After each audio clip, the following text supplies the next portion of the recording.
Okay, now that we have vil loaded, you can see it show us the main commands that you can use with vil. So the first command is you can do exit to exit. You can do info to get information about a specific tool. You can do list to list the available tools. You can do update to update vil, and this is very, very important because you always want to be up to date when it comes to bypassing antivirus programs. And then you can do use to use a tool. Now, let's start using vil evasion, and as we do it, it's going to become so easy and you'll be able to understand it more. Now, vil has two main tools, and if we do a list, you'll be able to see them. So we have the first one, which is the one that we're interested in, which is called evasion, and that's the one that generates undetectable backdoors for us. And then there's the second one, which is called ordnance, and this tool generates the payloads that's used by evasion. So you can look at this as a helper or a secondary tool. Now, what I mean by a payload is the part of the code of the backdoor that does the stuff that we want, that does the evil stuff, if you want to say. So it's the part of the code that gives us a reverse connection. It's the part of the code that download and execute something on the target computer. It's the part of the code that allow us to achieve what we want by executing that file. And this is going to become more clear as we start using vil. Now, for now, we're interested into using evasion. So we're going to do use 1 because that's the first tool. That's number 1. And as you can see, we have vil evasion loaded now. And as I said before, this used to be a standalone tool that you just downloaded on its own. But now they have it all combined together. Now, as you can see, the first thing that we get when we load vil evasion is the commands that you can run on this tool. So the first thing that we want to do is we want to list to see all the available payloads. And as you can see, we have 41 different payloads. And all of these payloads follow a certain naming pattern. And you can see, for example, let's take this example right here because that's the payload that I'm going to be using. You can see the payload is divided into 3 parts. The first part right here refers to the programming language that the payload is going to be wrapped in. So we have the evil code, and then the evil code is going to be wrapped into a certain programming language that the target computer understands. And right here you can see that this payload uses Go programming language. We can see this one uses C. We can see these ones use CS. We have Python, we have PowerShell, and we have Ruby if we scroll down. The second part of the payload is really important. This is the type of the payload, the type of the code that's going to be executed on the target computer. In this example, we're using Meterpreter, which is a payload designed by Metasploit. Metasploit is a huge framework for hacking and it allows you to do a lot of things.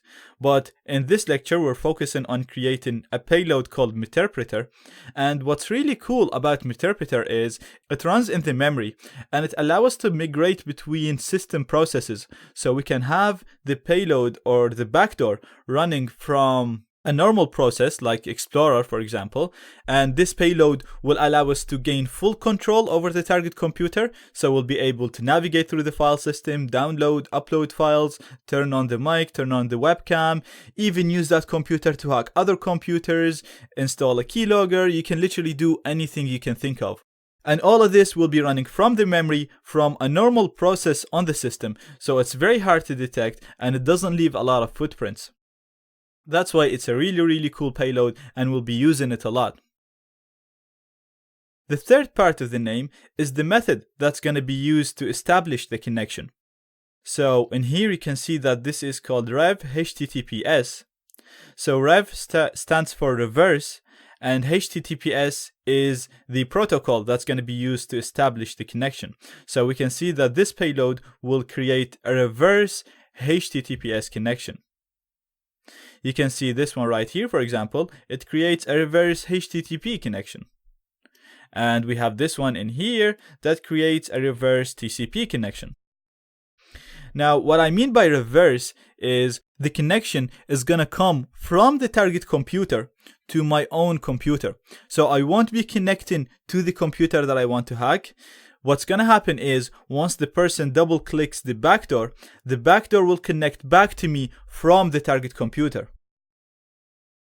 What's cool about this is I'll be able to bypass antivirus programs because the connection is not going to the target computer, it's coming back to my computer. So it's literally as if the target person is just connecting to a normal website.